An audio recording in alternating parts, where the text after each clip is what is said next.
اماں ابا کو سمجھا رہی تھی کہ آخر وہ کب تک بیٹی کی شادی کو ٹالتے رہیں گے، یہ فریضہ تو سر انجام دینا ہی تھا۔ رات کو ابا بہت اداس تھا۔ میں باورچی خانہ سمیٹنے میں لگی تھی۔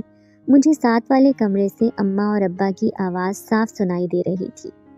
ابا کی بھرائی ہوئی آواز سن کر میرا دل کٹ کر رہ گیا تھا۔ میں کمرے میں داخل ہوئی تو مجھ سے ابا کی رونی صورت نہیں دیکھی گئی تھی۔ میں بھاگ کر ابا سے لپٹ گئی۔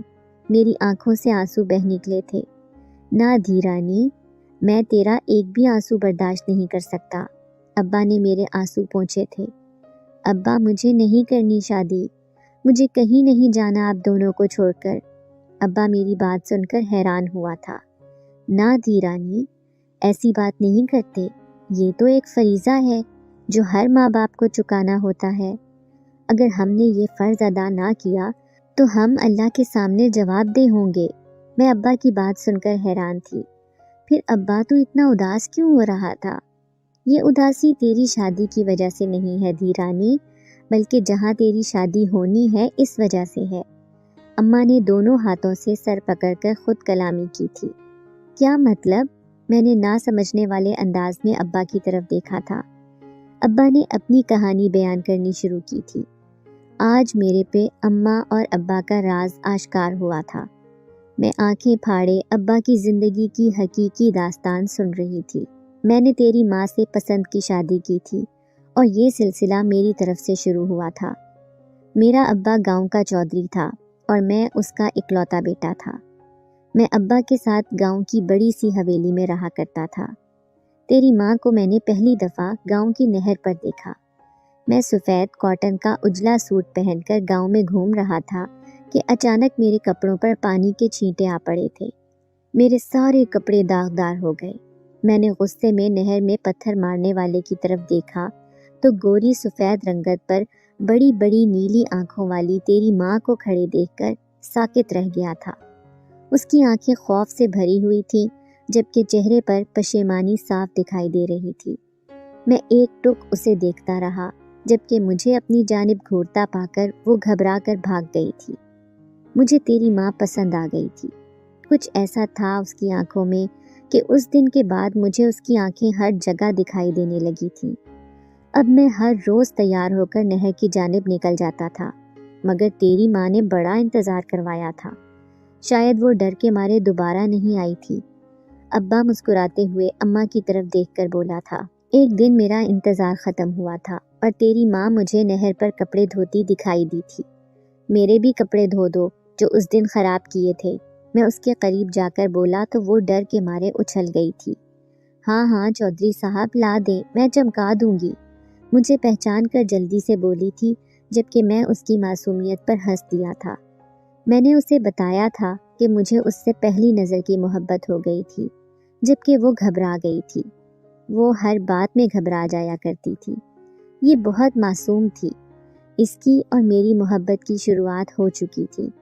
میں نے اسے شادی کی پیشکش کر دی تھی، جبکہ اس کا کہنا تھا کہ بڑے چودھری صاحب نہیں مانیں گے۔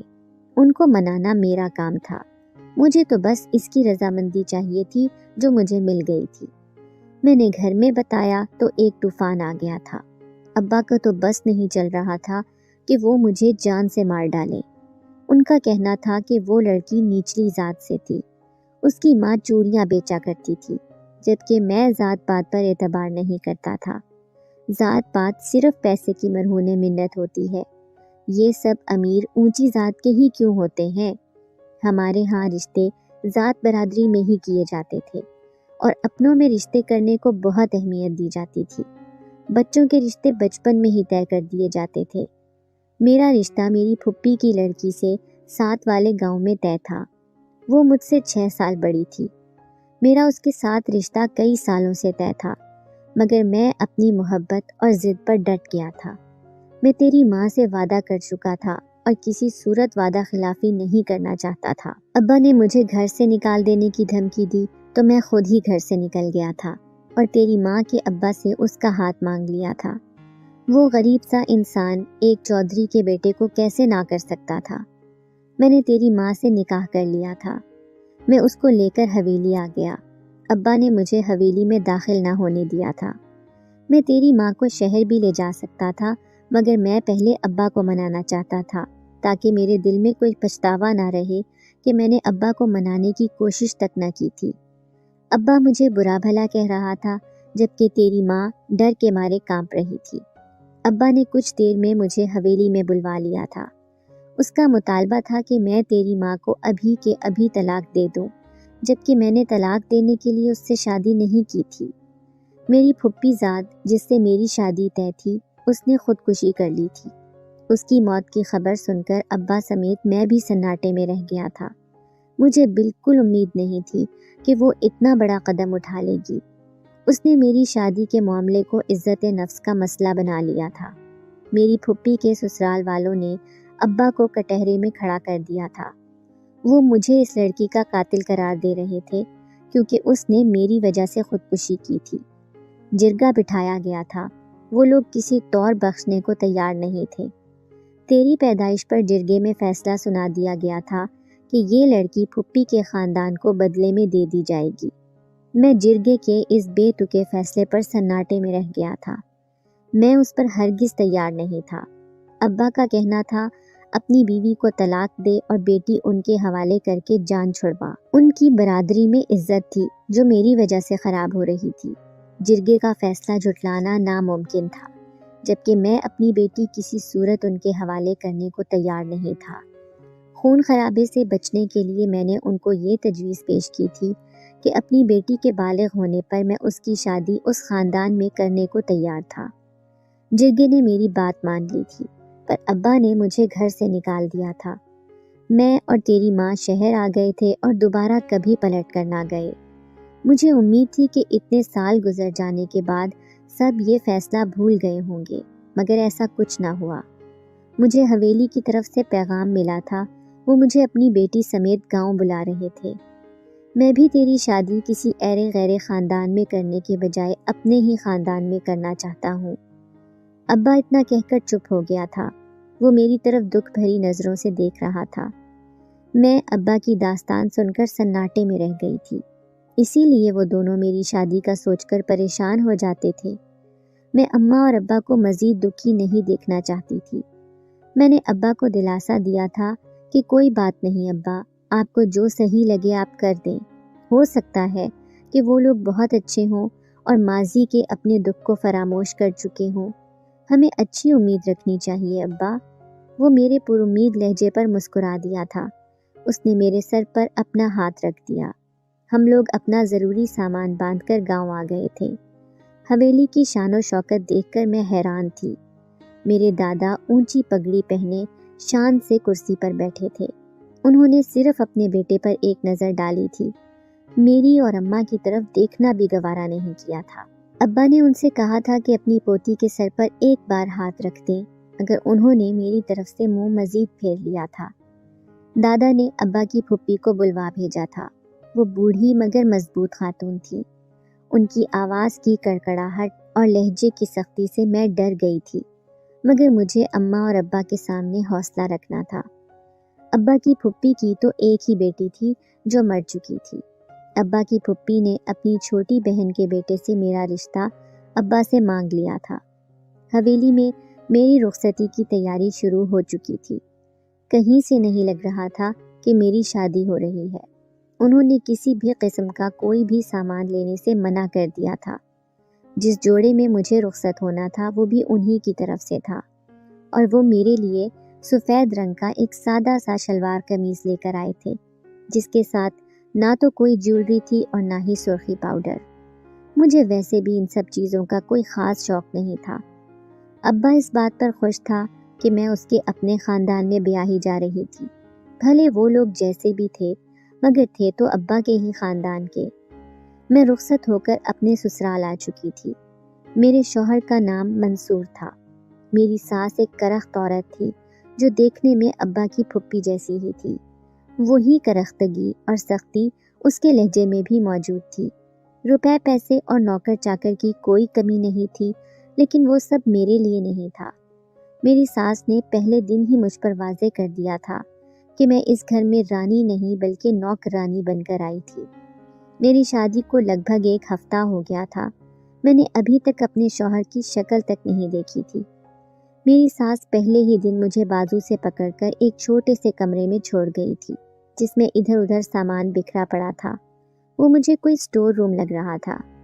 میں اس کمرے کی صفائی کر کے ایک طرف پڑی چارپائی پر ٹک گئی تھی۔ میں دن میں سارا دن گھر کے کاموں میں مصروف رہتی تھی اور رات کو اتنی تھک جاتی کہ مجھے چارپائی پر لیٹتے ہی نیند آ جاتی تھی۔ ایک دن میں باورچی خانے میں روزمرہ کے کاموں میں لگی ہوئی تھی کہ باورچی خانے میں کوئی مرد آ موجود ہوا۔ میری ملازمہ نے مجھے کوہنی ماری تھی۔ میں نے سر اٹھا کر اس کی طرف دیکھا تو اس نے سامنے کھڑے آدمی کی طرف اشارہ کیا تھا۔ کالی گھنی مونچھوں پر گندمی رنگت کا آدمی مجھے بڑی دلچسپی سے دیکھ رہا تھا اور وہ مجھ سے عمر میں کافی بڑا معلوم ہوتا تھا۔ وہ واپس جانے کے لیے پلٹا تو ملازمہ نے میرے سامنے سرگوشی کی تھی، یہ منصور صاحب ہے۔ میں نے پہلی بار منصور کو دیکھا تھا۔ ایک رات دروازے پر ہلکی سی دستک سے میری آنکھ کھل گئی تھی۔ میں خوف زدہ تھی کہ اتنی رات کو کون آ سکتا تھا۔ میں نے ڈرتے ہوئے پوچھا تو جواب ملا کہ میں منصور ہوں۔ میں نے دروازہ کھول دیا۔ منصور نے اندر آ کر دروازے کی کنڈی چڑھا دی تھی۔ وہ مجھے لے کر چارپائی پر بیٹھ گیا تھا۔ وہ شرمندہ تھا کہ میرے ساتھ یہاں ایسا سلوک ہو رہا تھا۔ میں چپ چاپ اس کی باتیں سنتی رہی تھی۔ وہ پڑھا لکھا تھا اور بدلے اور جرگے کی فضول رسموں کو نہیں مانتا تھا، مگر اپنے گھر والوں کے سامنے بے بس تھا۔ اس کی ماں بہت سخت تھی۔ اس کی میری نظر میں بس اتنی ہی اہمیت تھی کہ اس کی بھانجی کی موت میرے ابا کی وجہ سے ہوئی تھی۔ منصور کچھ عرصے کے بعد باہر کے ملک جا رہا تھا۔ اس کا ارادہ تھا کہ وہ مجھے بھی اپنے ساتھ لے جائے گا۔ میں منصور سے مل کر خوش تھی۔ وہ محبت کرنے والا انسان تھا۔ ابا واپس شہر جا رہا تھا، وہ مجھ سے ملنے آیا تھا۔ وہ مجھ سے پوچھ رہا تھا کہ میں خوش ہوں۔ اس نے مجھے کہا تھا کہ اگر یہاں مجھے کسی بھی قسم کا کوئی مسئلہ ہے تو میں اسے بتا دوں، وہ ابھی اور اسی وقت مجھے اپنے ساتھ لے جائے گا۔ میں نے اسے پورا یقین دلوایا تھا کہ میں خوش تھی۔ میری ساس ضرور سخت گیر عورت تھی، مگر منصور اچھے اور ساتھ نبھانے والے شوہر تھے۔ ابا مطمئن ہو کر لوٹ گیا تھا۔ میری شادی کو ابھی کچھ عرصہ ہی گزرا تھا کہ مجھے اماں کی وفات کی خبر ملی تھی۔ میری ساس نے منصور کو کہا تھا کہ اسے ماں کی میت پر لے جاؤ۔ میں روتی پیٹتی اماں کے جنازے پر پہنچی تھی۔ یہ سب کیا ہو گیا تھا ابا؟ میں ابا کو دیکھ کر بلک پڑی تھی۔ ابا خود بہت کمزور دکھائی دے رہا تھا۔ ابا مجھے تسلی دیتا رہا تھا۔ اماں کو بس معمولی بخار ہوا تھا جو ٹھیک بھی ہو گیا تھا، مگر پھر کچھ عرصے بعد دوبارہ ہو کر اماں کی جان ہی لے گیا تھا۔ اماں کا سویم کر کے میں واپس آ گئی تھی۔ مجھے لگتا تھا کہ میری ساس ایک سخت دل عورت تھی۔ میں پر امید تھی کہ گزرتے وقت کے ساتھ میں اس کا دل جیتنے میں کامیاب ہو جاؤں گی، مگر ایسا نہیں ہو سکا تھا۔ وہ ایک ظالم عورت تھی۔ منصور اکثر رات کو میرے پاس آ جایا کرتا تھا۔ میں حاملہ ہو چکی تھی، لیکن مجھے یہ سمجھ نہیں آ رہا تھا کہ میں اپنی ساس کو یہ بات کیسے بتاؤں۔ میں نے کئی بار ان کو بتانے کی کوشش بھی کی تھی، لیکن ہر بار جھجک آڑے آ جاتی تھی۔ میں نے سوچا تھا کہ وقت کے ساتھ انہیں خود ہی پتہ چل جائے گا۔ میرا چوتھا مہینہ شروع ہوا تو انہیں شک ہو گیا تھا۔ انہوں نے مجھ سے پوچھا تو میں نے اسبات میں سر ہلا دیا۔ میری ساس کا منہ کھلے کا کھلا رہ گیا تھا۔ اس نے مجھے بالوں سے پکڑ کر نیچے گرا دیا کہ تیری جرت کیسے ہوئی میری نسل پیدا کرنے کی؟ تو نیچ ذات کی اولاد ہے۔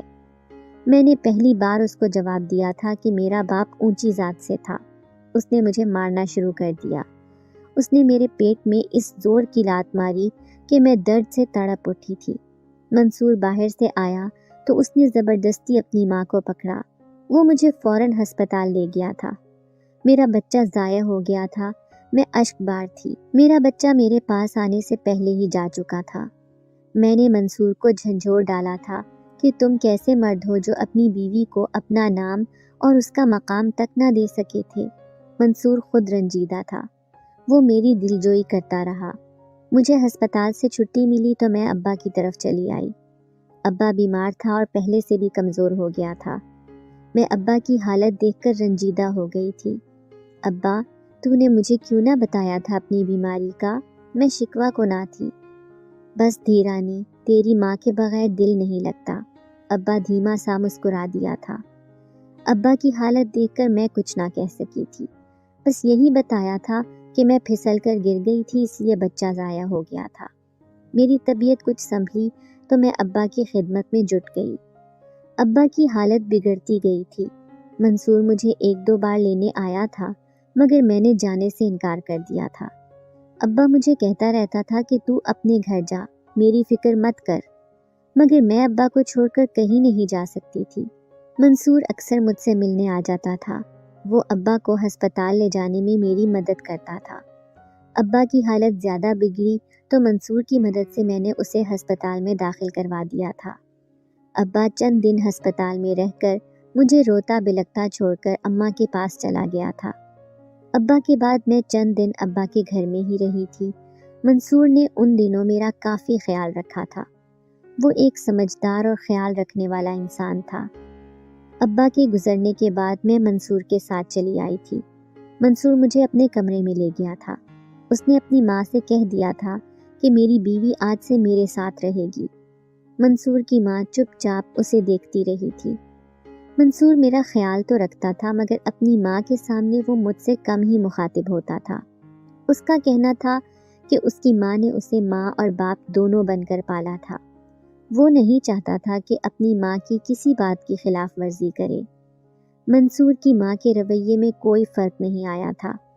وہ مجھے تنگ کرنے اور مار پیٹ کرنے کا کوئی موقع ہاتھ سے نہیں جانے دیتی تھی۔ میں امید سے تھی، میری طبیعت کافی خراب رہنے لگی تھی۔ پھر میں نے 2 جڑواں بیٹوں کو جنم دیا تھا۔ میں سارا دن گھر اور بچوں کے کاموں میں مصروف رہتی تھی۔ ساس میرے کسی کام میں مدد کروانا تو دور کی بات تھی، بلکہ الٹا میرے کاموں کو بگاڑنے میں لگی رہتی تھی۔ منصور کا ویزا لگا تو وہ باہر ملک چلا گیا تھا۔ اس کا کہنا تھا کہ وہ مجھے اور بچوں کو بھی جلد ہی وہاں بلا لے گا۔ منصور کے جانے کے بعد میری ساس کا رویہ مزید خراب ہو گیا تھا۔ اب تو میرے ماں باپ بھی نہ رہے تھے۔ میں بچوں کی خاطر سب برداشت کرتی رہی تھی۔ مجھے امید تھی کہ منصور مجھے جلد ہی اپنے پاس بلا لیں گے۔ منصور نے میرے اور بچوں کے لیے 1,00,000 روپے کی رقم بھیجوائی تھی، مگر میری ساس نے 1 روپیہ بھی میرے حوالے نہ کیا تھا۔ ایک دن میرے بیٹے کی طبیعت کافی خراب تھی۔ وہ شام سے مسلسل رو رہا تھا۔ میں نے اسے دوائی دے کر سلا دیا تھا، مگر رات کے کسی پہر وہ پھر سے رونا شروع ہو گیا تھا۔ میں اسے ٹہلا ٹہلا کر تھک گئی تھی، مگر وہ چپ ہونے کا نام ہی نہیں لے رہا تھا۔ میری ساس کمرہ بند کیے سو رہی تھی۔ سب ملازمین جا چکے تھے۔ میں اکیلی ہی اپنے بچے کو لے کر ہسپتال کی جانب دوڑی تھی۔ رات کے وقت ہسپتال میں کوئی ڈاکٹر موجود نہیں تھا۔ چوکیدار ڈاکٹر کو اس کے گھر سے بلا کر لایا تھا۔ اس نے بچے کو ہسپتال داخل کر لیا۔ وہاں 1-2 اور مریض بھی زیر علاج تھے۔ میرے بیٹے کے ساتھ والے بستر پر ایک خاتون موجود تھی۔ ان کو اپنے بچے کا خیال رکھنے کی تاکید کر کے کمرے کے سامنے بنے کولر سے پانی لینے کے لیے نکلی تھی۔ واپسی پر میں کمروں کے سامنے سے گزر کر اپنے بچے کے کمرے کی جانب بڑھی تو کسی نے مجھے پکڑ کر کسی ایک کمرے میں گھسیٹ لیا تھا۔ وہاں کوئی ڈاکٹر موجود تھا جو میرا ہاتھ پکڑ کر اپنی جانب کھینچ رہا تھا۔ اس نے سفید کوٹ اور آنکھوں پر کالا چشمہ پہن رکھا تھا۔ میں اس سے اپنے آپ کو چھڑوانے کی پوری کوشش میں تھی۔ اس نے مجھے مضبوطی سے پکڑ کر بستر پر گرا دیا تھا۔ میں نے ادھر ادھر ہاتھ مارا تو میرے ہاتھ نے وہاں موجود کسی چیز کو محسوس کیا تھا۔ میں نے اس چیز کو پکڑ کر پوری قوت سے اپنے اوپر موجود شخص کے سر پر دے مارا تھا۔ وہ زور سے چیخا تھا اور مجھ پر جھپٹا تھا۔ اسی اثنا میں دروازے پر زور سے دستک ہوئی۔ دستک کی آواز سن کر وہ جلدی سے ایک طرف ہو گیا تھا۔ میں نے اٹھ کر کنڈی کھول دی تھی۔ سامنے کوئی خاتون موجود تھی جو مجھے دیکھتے ہی سمجھ گئی تھی کہ میں مشکل میں تھی۔ اس سے پہلے کہ میں اس عورت کو کچھ سمجھا پاتی، وہ شخص جلدی سے نکل کر ایک طرف کو بھاگ گیا۔ شکر تھا کہ اس عورت کی وجہ سے میں بچ گئی تھی۔ وہ عورت باقی کی ساری رات میرے ساتھ ہی رہی تھی اور صبح ہوتے ہی مجھے گھر تک چھوڑ گئی تھی۔ میں گھر پہنچی تو یہ دیکھ کر میری روح فنا ہو گئی کہ میری ساس اسی ڈاکٹر کے ساتھ بیٹھی خوش گپیوں میں مصروف تھی۔ مجھے دیکھتے ہی وہ میری طرف آئی تھی۔ تو کس کے ساتھ رات گزار کر آئی ہے؟ وہ مجھ سے پوچھ رہی تھی۔ میں ہکا بکا اس کی شکل دیکھتی رہ گئی۔ وہ کوئی ڈاکٹر نہیں تھا بلکہ میری ساس کا کوئی آدمی تھا جسے اس نے میری عزت پر حملہ کرنے کے لیے میرے پیچھے بھیجا تھا۔ وہ آدمی مسکراتا ہوا اپنے ہاتھ میں نوٹوں کی موٹی گڈی پکڑے جا چکا تھا۔ میری ساس نے ایک لفافہ میرے منہ پر مارا تھا اور مجھے اپنے بچوں کو اٹھا کر گھر سے نکلنے کا حکم سنایا تھا۔ میں حیران تھی کہ وہ اس کا ہی بھیجا آدمی تھا، پھر وہ مجھے گھر سے کیوں نکال رہی تھی؟ کیونکہ یہ بات میں جانتی ہوں، تو جانتی ہے، مگر میرا بیٹا تو یہ نہیں جانتا۔ جب اسے پتہ چلے گا کہ تو کسی اور کے ساتھ منہ کالا کرتی پھرتی ہے تو اس کی نظروں میں تو دو کوڑی کی ہو کر رہ جائے گی۔ اس کے چہرے پر موجود شیطانیت دیکھ کر میں نے جھرجھری لی تھی۔ میری ساس نے مجھے گھر سے نکلنے کے لیے 2 گھنٹے کا وقت دیا تھا۔ خود وہ اپنے کمرے میں جا چکی تھی۔ میں نے وہ خالی لفافہ کھول کر دیکھا تو میری روح فنا ہو گئی تھی۔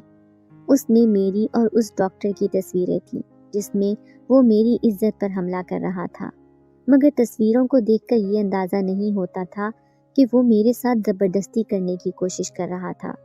میں اپنا سر پکڑ کر بیٹھ گئی تھی۔ میری ساس میرے ساتھ کتنا بڑا کھیل کھیل چکی تھی۔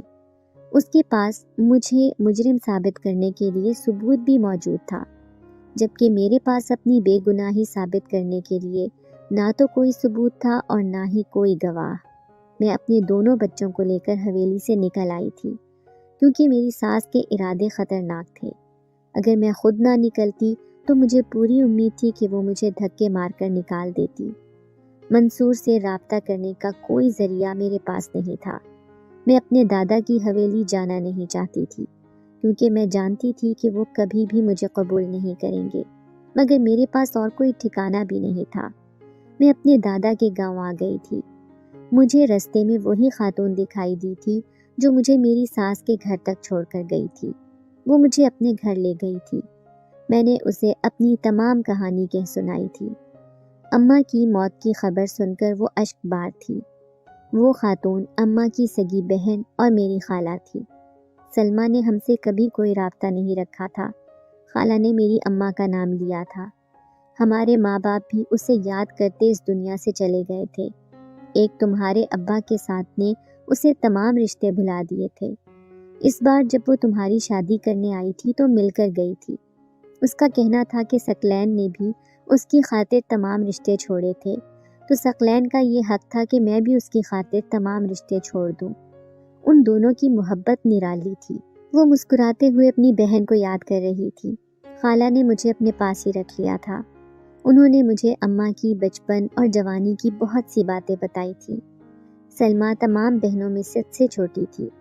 وہ ہم سب بہنوں سے خوبصورت تھی۔ سلمہ بہت سیدھی سادی اور بھولی بھالی تھی۔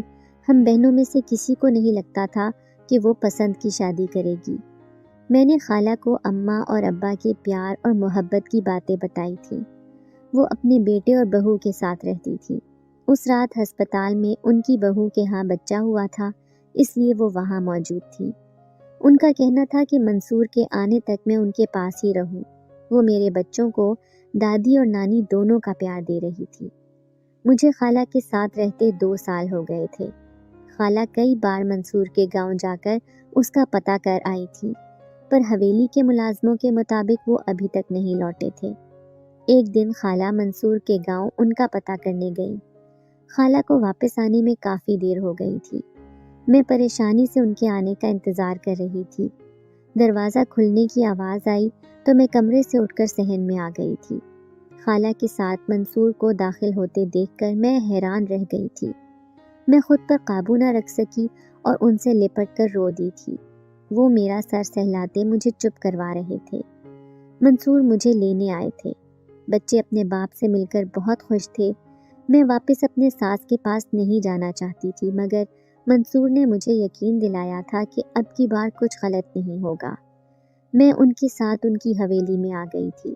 منصور مجھے لے کر میری ساس کے کمرے کی طرف بڑھے تھے۔ ساس کو دیکھ کر میرے رونگٹے کھڑے ہو گئے تھے۔ ان کے بائیں ہاتھ اور پاؤں مڑے ہوئے تھے، جبکہ ان کا منہ بھی ایک جانب سے ٹیڑھا تھا۔ وہ مجھے دیکھ کر منہ سے کچھ آوازیں نکالنے کی کوشش کر رہی تھی۔ اماں نے مجھے فون پر تمہارے بارے میں بتایا تھا کہ تم کسی کے ساتھ گھر سے بھاگ گئی تھی، اور تمہاری کچھ تصویریں بھی مجھے بھجوائی تھی۔ مجھے اپنے پیچھے منصور کی آواز سنائی دی تھی۔ میں نے نہ چاہتے ہوئے بھی اماں کی بات پر اعتبار کر لیا تھا۔ میرا دل اتنا ٹوٹا تھا کہ میں نے کبھی واپس نہ لوٹنے کا فیصلہ کر لیا تھا۔ اماں پر 6 ماہ پہلے فالج کا حملہ ہوا تھا۔ وہ بولنے اور چلنے پھرنے سے بھی قاصر ہیں، مجھے ملازموں نے فون پر بتایا تھا۔ میں اماں کی بیماری کا سن کر ہی واپس لوٹا تھا۔ انہوں نے مجھے اشاروں میں تمہارے ساتھ کی گئی زیادتی اور تمہاری بے گناہی کے بارے میں سمجھا دیا تھا۔ میں نے تمہیں کافی جگہ تلاش کیا مگر تمہارا پتہ نہ چل سکا۔ میں تمہارے دادا کی حویلی اور تمہارے شہر والے محلے میں بھی گیا تھا۔ اگر تمہاری خالہ نہ آتی تو مجھے آج بھی تمہارے بارے میں کچھ معلوم نہ ہوتا۔ تم مجھے اور میری ماں دونوں کو ہی معاف کر دو۔ اماں کے ساتھ ساتھ میں بھی برابر کا قصوروار ہوں، کیونکہ میں نے تم پر اعتبار نہ کیا اور تمہاری خبر گیری نہیں کر سکا۔